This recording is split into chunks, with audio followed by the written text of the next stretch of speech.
Okay, hi everyone. Oh, um, so it's excuse me.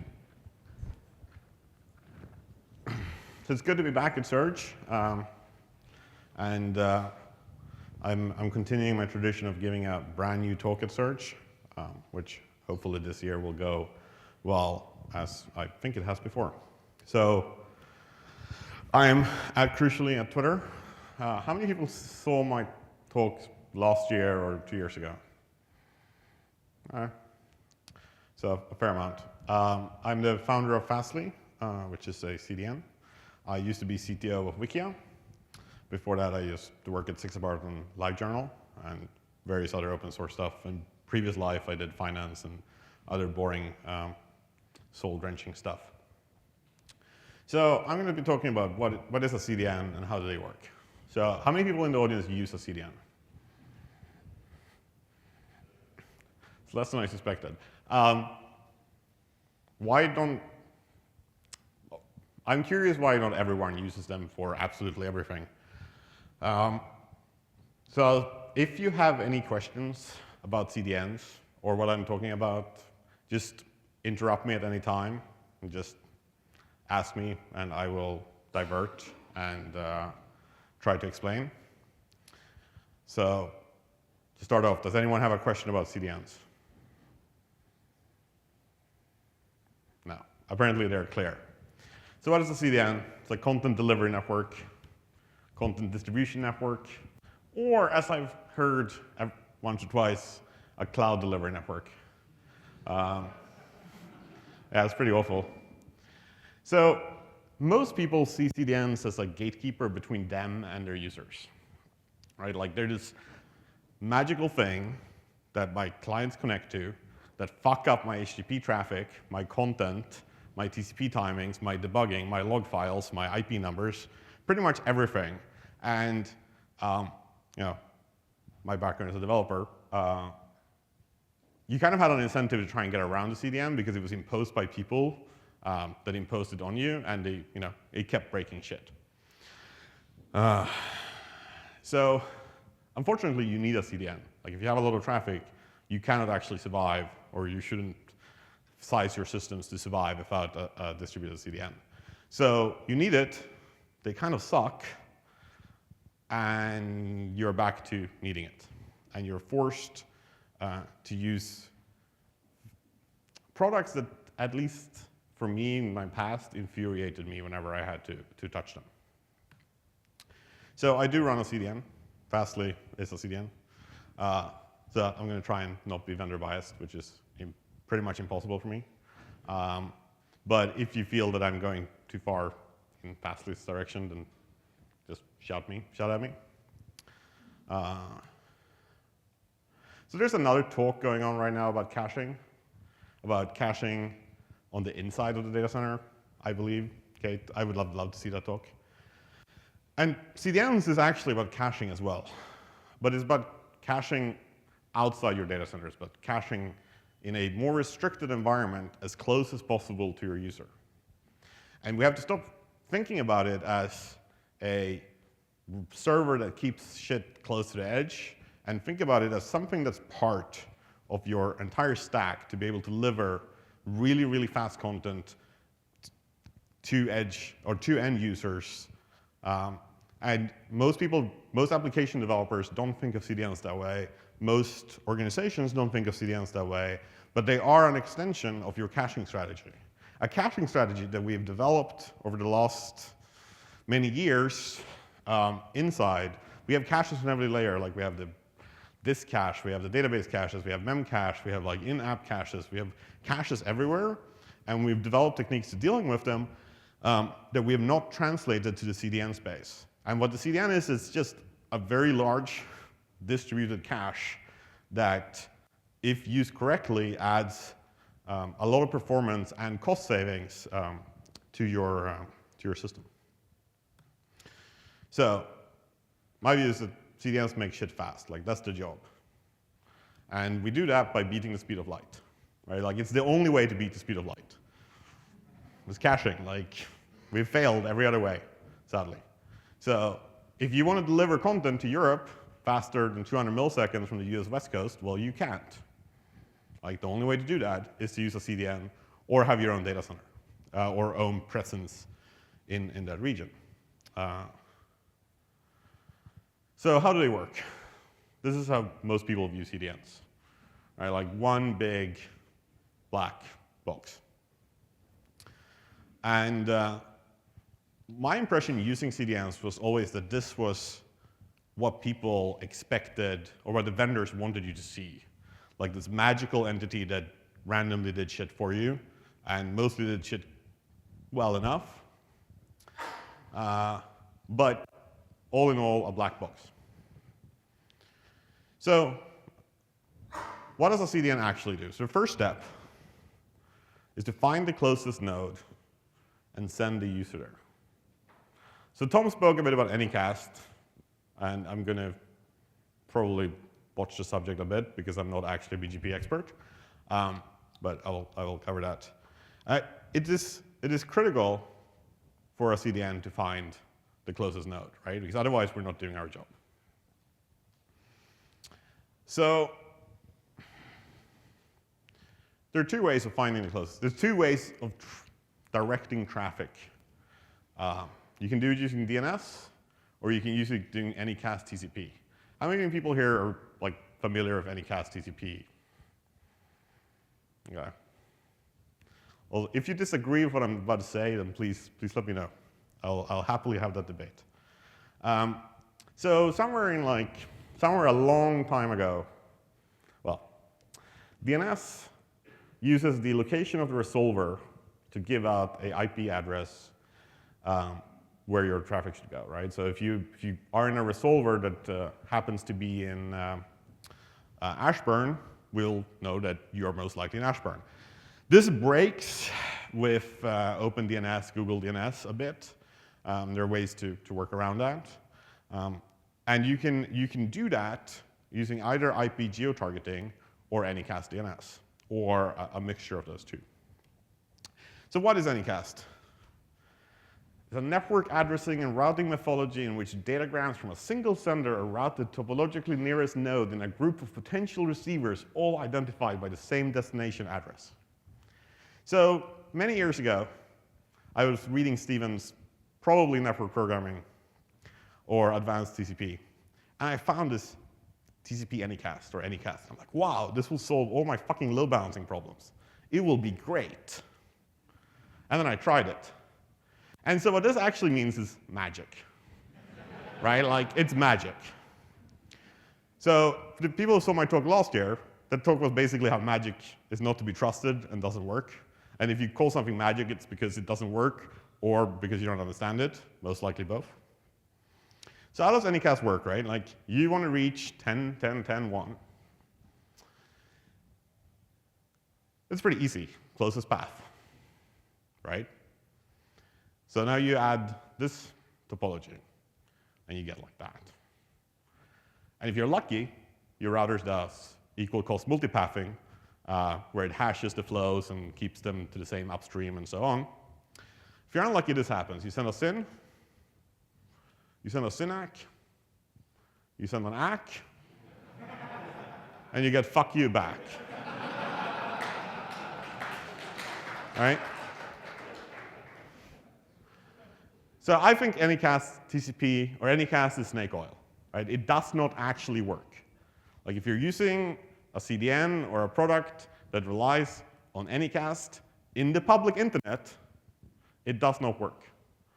It works on a tightly controlled network. Like, if you control all your routers, if you control all your networks, it does work.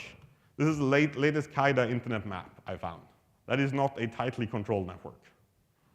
Right? Maybe if you paid little free NTT and whoever else is now top 3 enough money so they would make sure they did correct hashing for all your traffic, you could maybe get away with it. But it just doesn't work. Anyone disagrees? Please disagree. No, it's sad. So I actually ran, I did some log analysis. So it's 4 hours of anycast connections. from around the world. And so 75 million connections from 700,000 unique IPs. Right? Only 45% of them, and this is a well-run anycast network. It's Tom's. 45% of the client IPs were stable over a four-hour period. Like, or put it this way, 55% of your clients had a chance of hitting 2 networks and getting the fuck you from one server. Right? 55% went to 2 or more. There were a bunch that went to 2, a bunch that went to 3, but 10% went to 4, and then one guy ended up at 8 locations in 4 hours. 8 locations. And most of them were understandable, like, you know, like Ashburn, New York. They're really close to each other. The 8th one was weird. And then some of them were India, which ended up in Frankfurt half of the time and in Singapore half of the time. Both from a routing point of view kind of make sense. Like that's where the links go. Or Eastern Europeans that ended up half of the time in Frankfurt and half of the time in Amsterdam because that's where they peer, or that's where they get transit. But if you rely on this for your TCP connections, well, that's what you get, right? So what we do, yeah, that's the promise of anycast. So the beauty of anycast, as Tom talked about earlier, is for UDP it works, right? Because UDP is just one packet, doesn't need state. So that's what we use. And so this is a CDN transaction.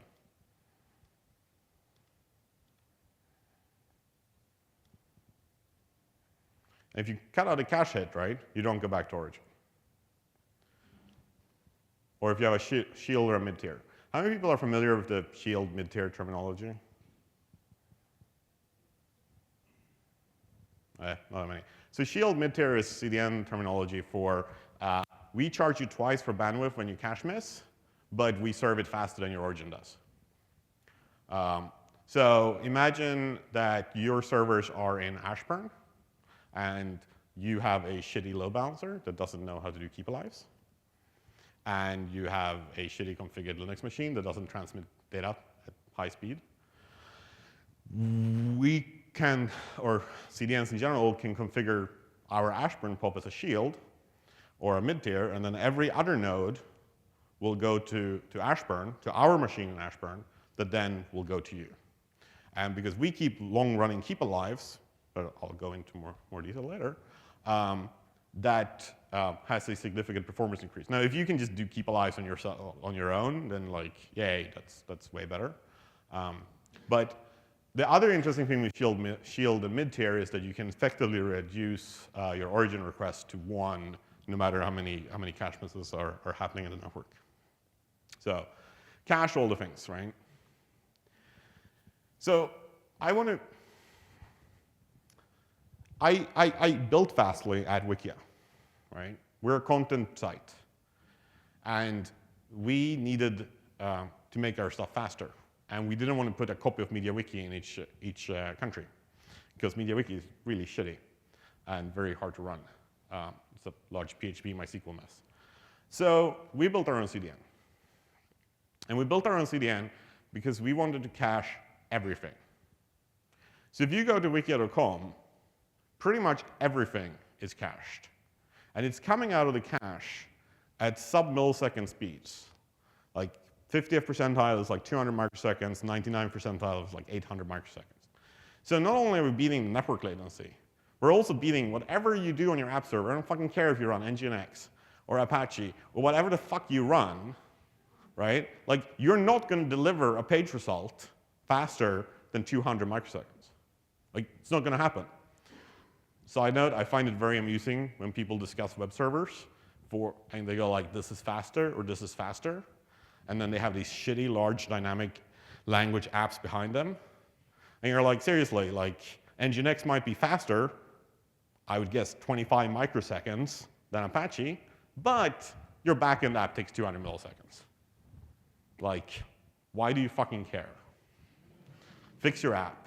Like, your web server is rarely your problem. Like, the web server is our problem, right? Because we don't do computation on behalf of users. Well, that's not true. We do for SSL. But we do deliver traffic as fast as possible without doing computation on it. So linked lists matter, right? Like linked lists suck for modern CPUs because of cache miss, locality, etc. Most people, that shit does not matter. Most people do not need to generate vast quantities of assembly, compile them, and dynamically load them into your runtime to do virtual host dispatch, like we do. It's pretty awesome.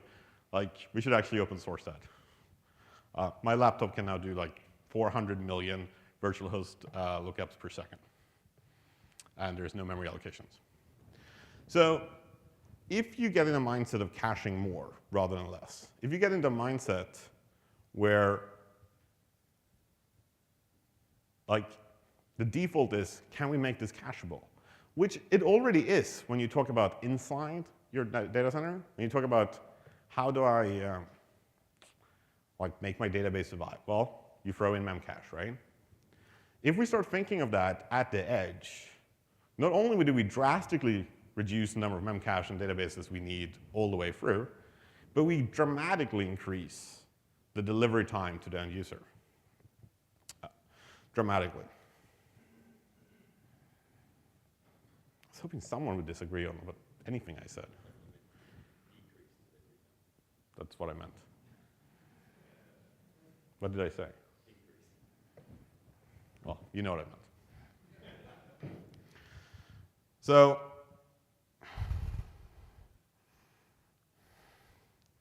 this resolution is horrible. This will be fun. So part of the talk was like, how is it running a CDN? Most of us at Fastly come from very large website backgrounds. And running a CDN was an interesting transition in mindset. When you serve ad-supported pages that have a fairly low CPM, because everyone has a fairly low CPM except Google search, and you lose 10,000 requests out of your, I don't know, 400 billion requests in a month or whatever, you don't really fucking care, right? Like, yeah, one blip, a couple of users show something wrong. In fact, a lot of outages are actually not worth fixing if they're small enough. Like, you have 70 million unique users. 100 of them saw something wrong for 2 minutes. Like, you don't care. Running a CDN is different. You have paying customers that care on behalf of their users. So I'm used to pushing code in previous jobs at about 50. I actually got a tweet question about, someone tweeted a question at me earlier, but I'm used to pushing 50 times a day, 25 times a day. Like, it needs to be pushed, just fucking push it, right? Breaks, revert. If it breaks, you roll back. Downside of caching, if you push something that breaks and your cache, and the broken JavaScript or CSS is cached, and the cache rolls over a 24-hour window, and you push in nighttime, and people go to bed, and you wake up the next day, like 10 hours in, and you're starting to get reports, but none of your active pages are broken yet, and like your most active pages full of the cache refresh broken, and you realize that by now 40% of all your cache pages are broken, and you have to do a purge all. That is exceedingly painful. Exceedingly.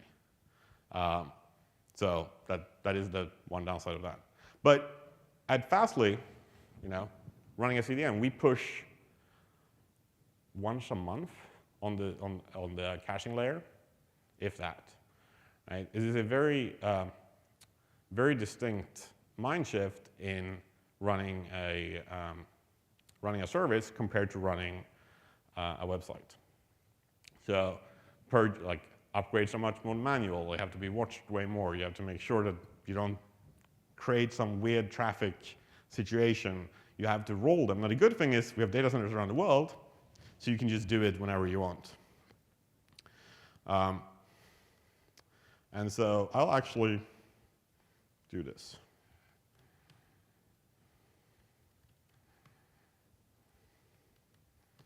So this is a live caching server on the in the West Coast. It's doing about 3,000 requests per second right now. CPU utilization would be non-existent.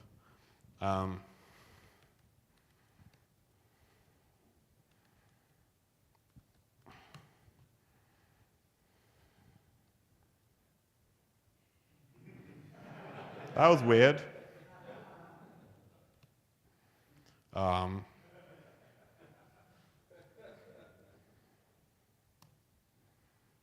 And that I don't want to do.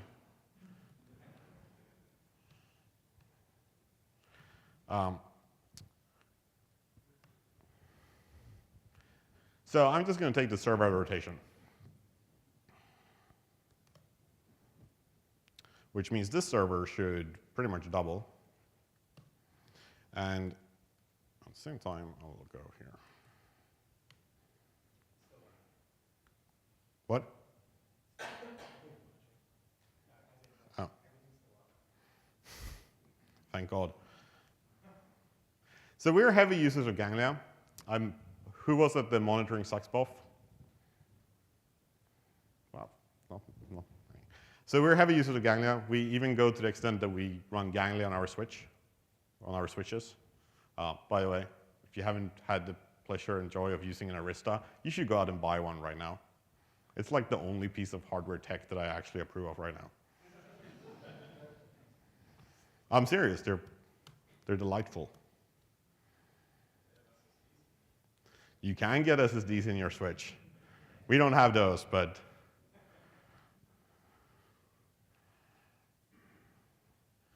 so this is so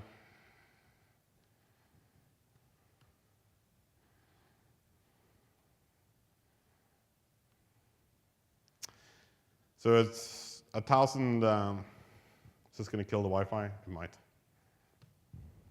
It's 1,080 graphs. I was talking about that on the BOF yesterday. This is how we do correlation of events. I'll let that load. Okay, so this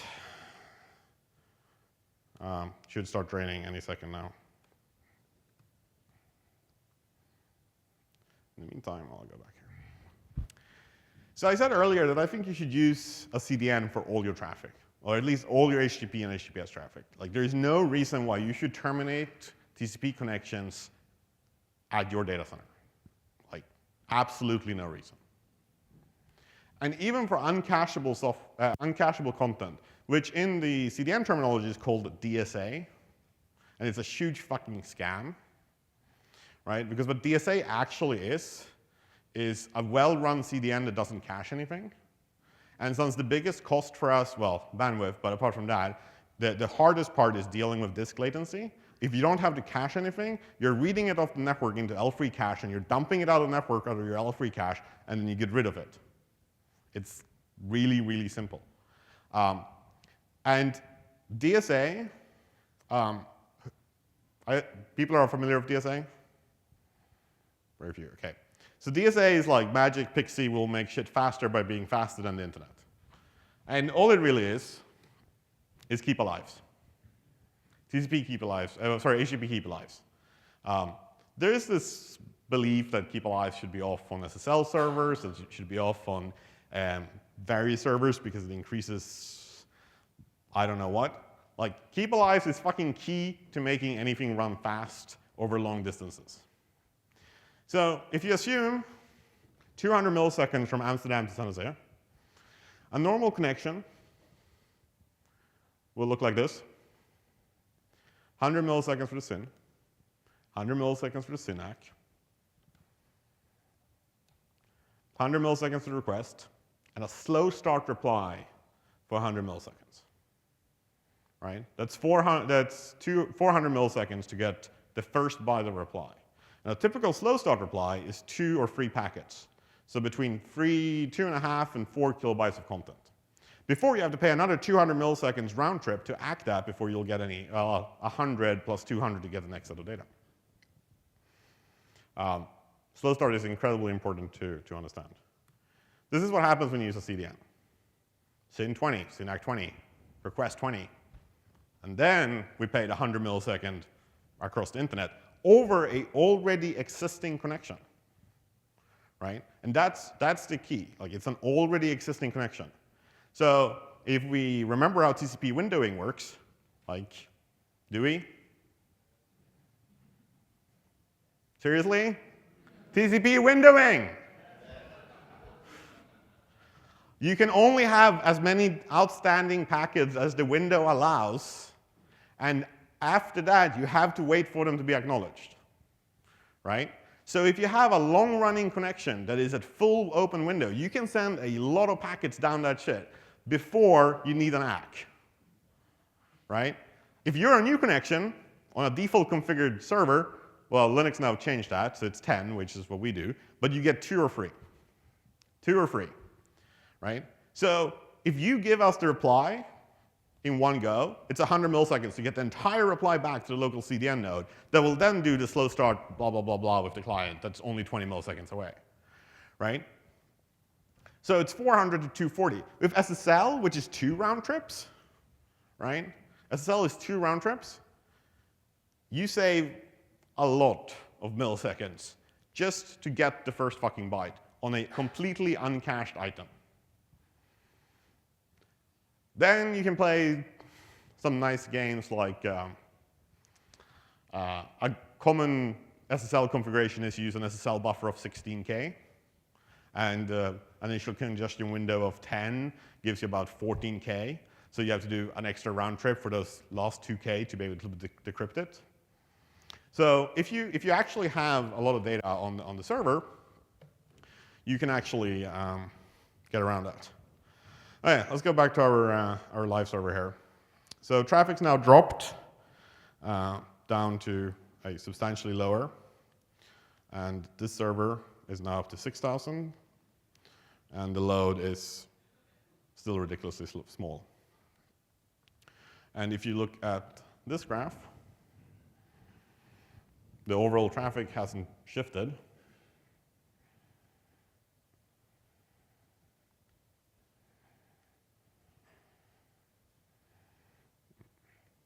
But in a very short period of time, the actual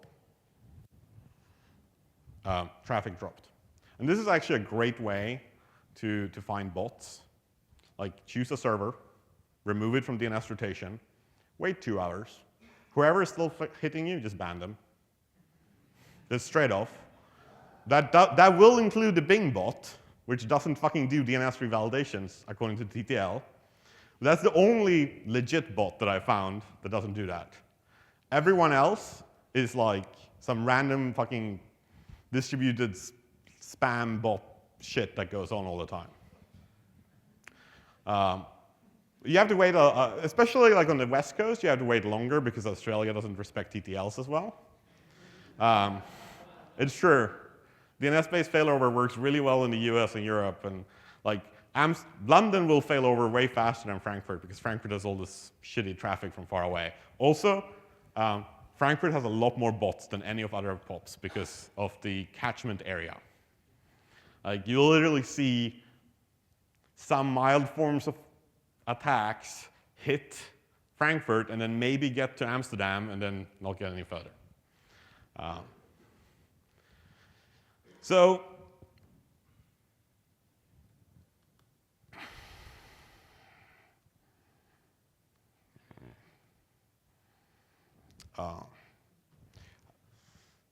see, go back to here. No. Oh yeah, I was going to show this. So this is how this is how we actually look for errors. Actually, it's kind of boring.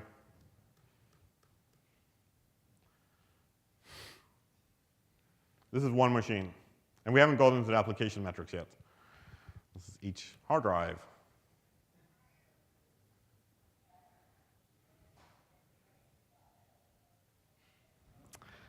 This is key to figuring out what happens post facto on an event.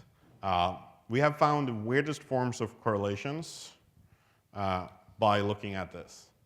So one we found was under an event where we get outbound packet loss, we saw And we didn't know we were getting outbound packet loss initially.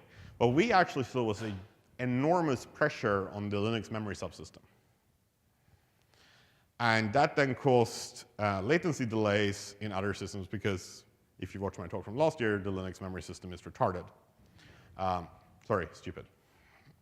And will like pause applications if they do too much. And our servers do, you know, they do a lot. Like if you do,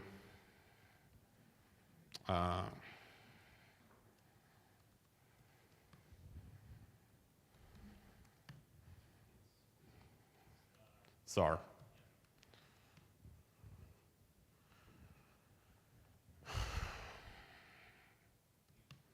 That's the one I want. Right, so we're doing a fair amount of page faults and faults a second. So if you get something that messes with memory, it's actually apparent really, really quickly. So what happened was, what happens when retransmissions go up? Well, if you are saturating a 10 gig pipe, and your average latency to your customers is 200 milliseconds, you're keeping a couple of hundred megs of packets around, 1,500 byte-sized packets, ready for retransmits if something happened. If you then have a network latency event where the amount of packets that you need to keep around significantly in a very short period of time goes up, the first thing we noticed was actually that the memory system became under a lot of pressure, which then induced latency. And then we saw the spike in retransmits.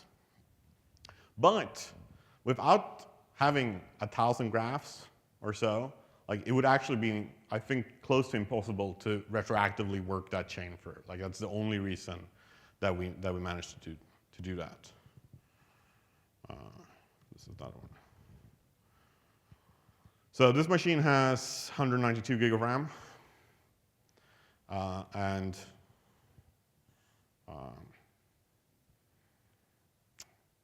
I forget what the command is. So a word on SSL. You run top.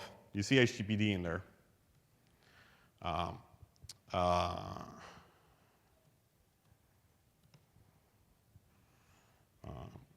So we run Apache for SSL. And I get a lot of questions about why Apache? Apache is slow, it's memory inefficient, blah, blah, blah, blah. So first of all, memory inefficient, I don't fucking care. Like, I have 192 gig of RAM, right? Any idea how cheap RAM is if you're not in fucking EC2 anymore? Like, you can buy like a 256 gig machine with 2 Intel Sandy Bridge 8 core, like, so 16 cores in total for like $6 grand, right? And you can push probably on the order of 50 gigabits per second non-SSL out of that, and probably about 10 gigabits per second of SSL out of that machine, right? And it's 256 gig of RAM. Like, the DIMMs are ridiculously cheap. The reason why we use SSL is because event loops don't work for SSL. Like, NGINX does not work for SSL. STUD does not work for SSL. Anything that's based on an event loop does not actually work for terminating SSL. Does anyone want to tell me why? Say what? Yes. The handshake is CPU intensive. And the handshake on a Sandy Bridge probably takes about 800 microseconds. So every time someone does a handshake, you block the event loop. And I don't fucking care if you're running 16 apps, like 16 like instances with their own event loop. Every time someone does a handshake, you block by 800 microseconds, right? And so what you see is it's really fast until you reach a magic point very quickly where latency starts going up and falls over. So on one of these machines, I could probably get NGINX decent latency to about 12,000 SSL requests per second. I got Apache to 48,000 SSL requests per second, 10K requests, doing so about 5 gigabits per second of SSL, with 32,000 connected clients, free connections, free requests per keep alive, and free connections per handshake. right? So we were doing like a couple of thousand handshakes a second, 12, 14,000 connections per second, and 48,000 requests per second before we hit, and the latency was stable. I tried to find a graph, but I couldn't, so sorry about that. And so when you hear event-driven, you go like, oh, that's awesome. It is awesome if your machine isn't doing anything but shuffling bits around. If your machine is actually doing something computationally, then, or something that you would have to time shift from, then event loops don't work. And so we run Apache with 64 processes or 32 processes and a total of 96,000 threads. Right? Turns out the kernel can do it. You should use our branch because we removed like 3 lines of code that saved like 40% of the CPU because of times overhead. Apache by default calls times on every thread for every request to the status page, basically. And times the syscall is pretty expensive.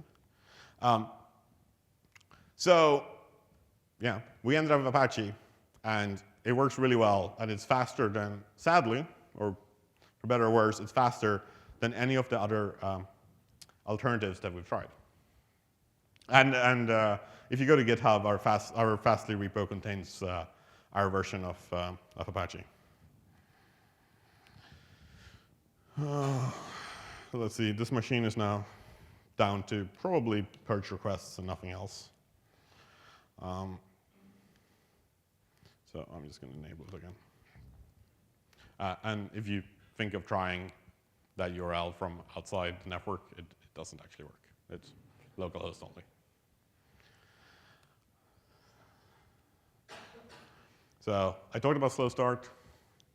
So if you use a CDN, by the way, we're starting around out of time, so questions, be ready with them. Syscontrol that you should really use if you're talking to the internet is no metric save and slow start after idle to 0, because by default, according to the standard, but we don't really care that much about the standard. We do, but not really. After 3 seconds, you go back to slow start. So you're kind of negating keep alive. So you should change that on your servers today. Just do it. That and NUMA. So S3 is a good example of that. I noticed fairly recently that S3 now lets us do keep alive. So I've literally seen connections to S3 that I've downloaded millions of requests. I could have been blind when I saw it, or delusional, but that's what I saw. One of the cool things running a CDN is we actually have S3's TP99, TP95, TP90 if you're an Amazonian, you know what that means. Because we see enough traffic aggregate from users that use S3. It fucking blows. So that's the latency heat map. And you can see the ones that are like up to nearly 4 seconds, 3.5 seconds, and then 2 seconds, and then this is from Ashburn. Like this is with, so most of people that use S3 of us will shield for Ashburn. And our Ashburn pop is by ping times, about 2 milliseconds from S3. And to request anything takes at least 60. But so this is filtered for Ashburn. And you can see the 2 second, the 3.5 second, but most of them are, pretty bad. And this is our global mislatency for everyone, which is not that useful, but shows how much time is saved. So going back to the theme cache everything, like if you can cache everything, like the reduction you get, I'll repeat that because it's true, in origin cost is enormous. Like, and you go like, hey, I went from 40 to 80%, like great, you saved half of your origin. You went from 95 to 99.5, you can 10x reduce your origin, right? Like 98 to 99 is as good as an improvement as 40 to 80. And like most people will see, oh, I hit 90, and it's good, or 95, it's good. Like no, it isn't. Like try to go as high as you can, because, well, yeah, numbers speak for themselves. So we have customers who, in production, on each edge location will cache like 200, 300, 400 million objects, and achieve really good hit ratios, so they never have to go back to origin. We can do that because we rock and we use SSDs. Could be the other way around. But like we had one customer who accidentally let their cache hit ratio slip from 94 to 84%. And I think they probably spent like $400,000 in capex that they wouldn't have if they just fucking had their regex correct for what was cacheable or not. Because on a high volume site, that's a lot of traffic you now need to absorb. One final warning though, when you do caching, vary. How many people are familiar with the vary header? So vary is a second level hash lookup. It's actually really annoying for us because we have to compute the hash key based on what you tell us. Then we have to look up the object. We have to read the vary, and then we have to recompute the second level hash key based on what the object says that it's varying on. And usually you vary on accept encoding, but some people will vary on user agent, which is completely fucking useless. If you looked at how many user agents there are, like everyone is unique. Refer has some uses. The best one I ever saw was accept encoding, cookie, refer, user agent. I'm like, literally, you will never get a cache hit. Like, you just won't, like, if the same user came from the same referrer, he would get a cache hit. So not very useful. Cookie is useful if you whitelist which cookies you are varying on, which sadly there's no HTTP standard for. But things like Google Analytics will mess up or will inject cookies into your domain and therefore make your cache hit ratio dramatically drop.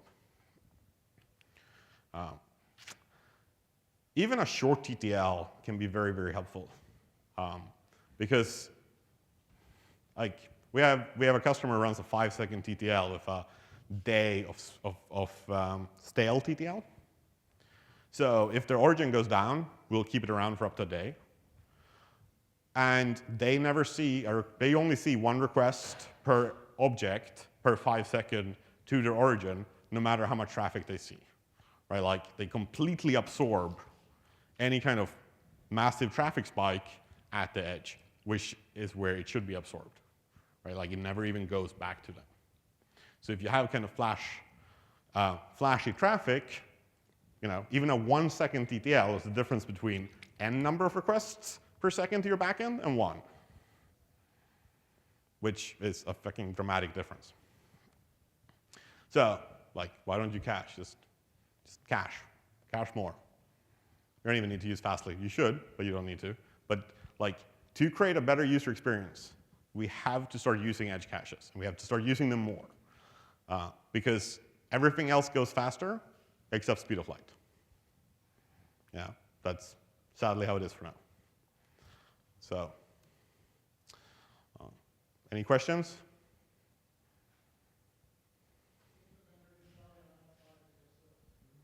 Say what?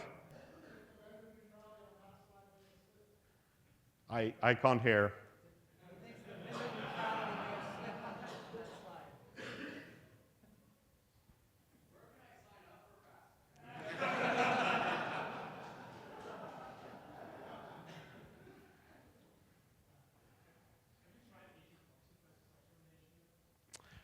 No, we haven't. It came out pretty recently, and we've had no reason to switch. I don't actually know if it's event-driven or threaded.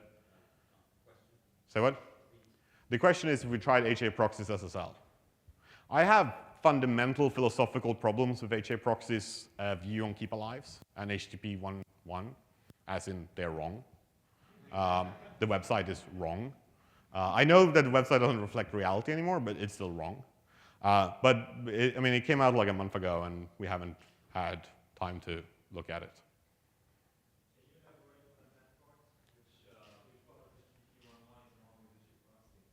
So HA proxy for the longest time did officially. So the question is, what's wrong with HA proxy and HTTP 1.1? HA proxy for the longest time did not believe in keep alives. Like they had this huge rant up about how keep alives are bad and how they destroy performance, which is just wrong. And Nginx has a similar problem where Nginx, I think it's fixed now, but didn't used to do keep alives to origin, which is also not ideal. Like you want your keep alives to be running as long as possible, both to the client and to the server. Like keeping 2 million TCP connections open is not a hard problem.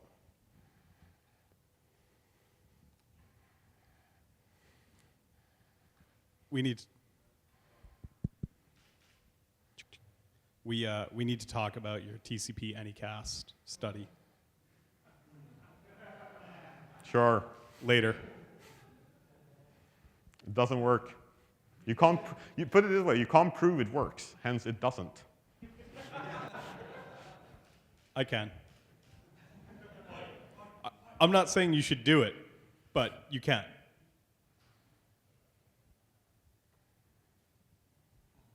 There were talks about invalidation in HTTP protocol to have it in RFC somehow. Do you guys look into invalidation of your caches anyhow, like from clients' answers?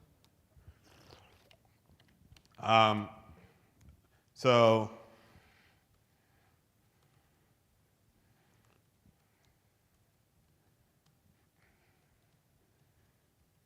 right. So that's the request for if you don't have API key checking on purging turned on, that's all you need to do. And it was a miss. But can you purge something else? Like if you say do the magic put request, delete everything. Okay, delete everything from other stuff. Like for that, like ID of some request, and delete all sub requests from cache. So we support something called surrogate key support, where you can tag responses and you can purge by tag. And every object, 2 objects or 10 million objects that match that tag are instantly wiped. Or you can purge by URL. And you can purge everything. We're firm believers in real time, so purge delay is about 120 milliseconds across the network.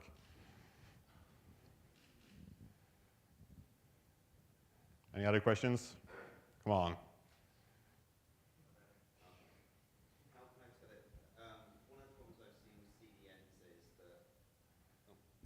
One of the problems I've seen with CDNs is that you end up with, well, inconsistent situations. So like the French are phoning me up saying the site's broken, and I go and look at it and it's all fine because somehow the CDN has got out of sync in one edge node is giving a different response to another edge node. So this goes back to the transparency black box I talked about earlier. Most CDNs seem to think that their POP locations and IP addresses and routing and servers are proprietary information for some reason. I think it's because they're embarrassed by how many they need. But we have an API call that will tell you which servers are responding to your requests. And if you give us a URL, it will give you the MD5 sum of each location. So, we don't believe that should be secret, and it should be really simple for people to use.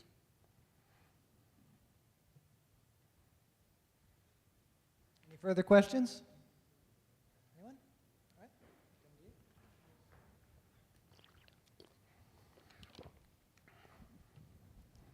Just want to know how you think a CDN should deal with a denial of service attack and what you've done on that.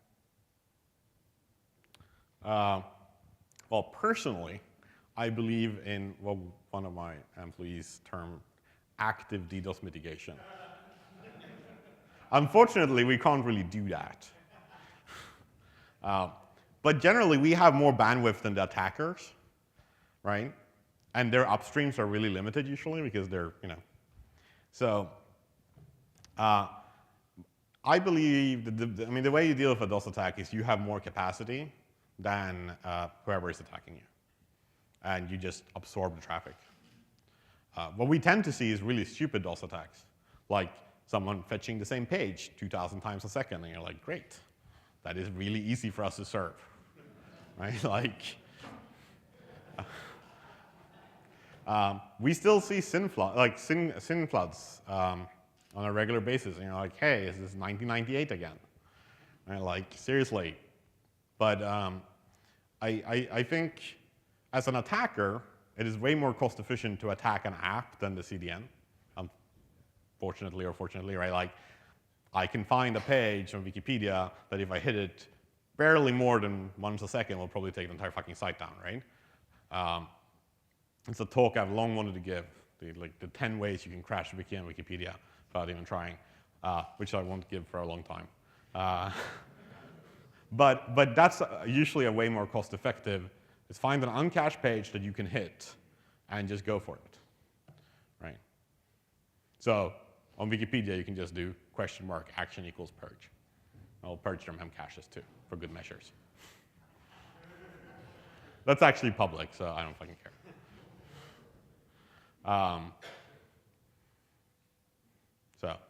But yeah, more capacity. Just throw it at us. We also have plenty of unused uplinks, so.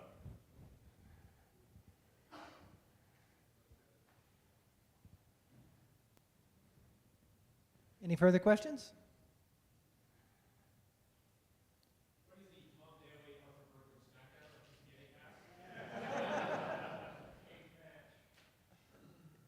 He agrees with me anyway. He's just trying.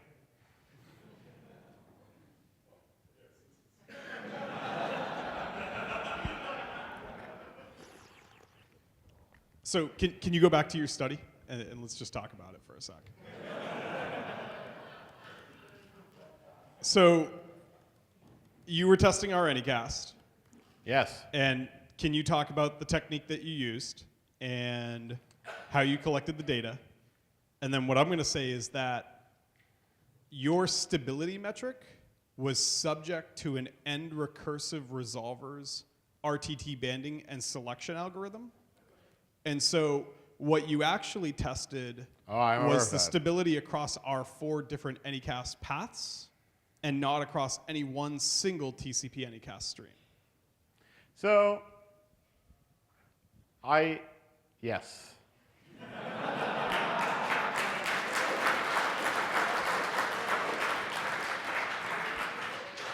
That does still not explain roughly, I would say, 25% of the data we saw. Like, it explains the semi-regional ones. A lot. Say what? A lot. Well, 75. So 25% of your traffic is broken if you're using TCP anycast? Like, Well, I would be happy to stand up a lot of VMs so we can test this. let's do it.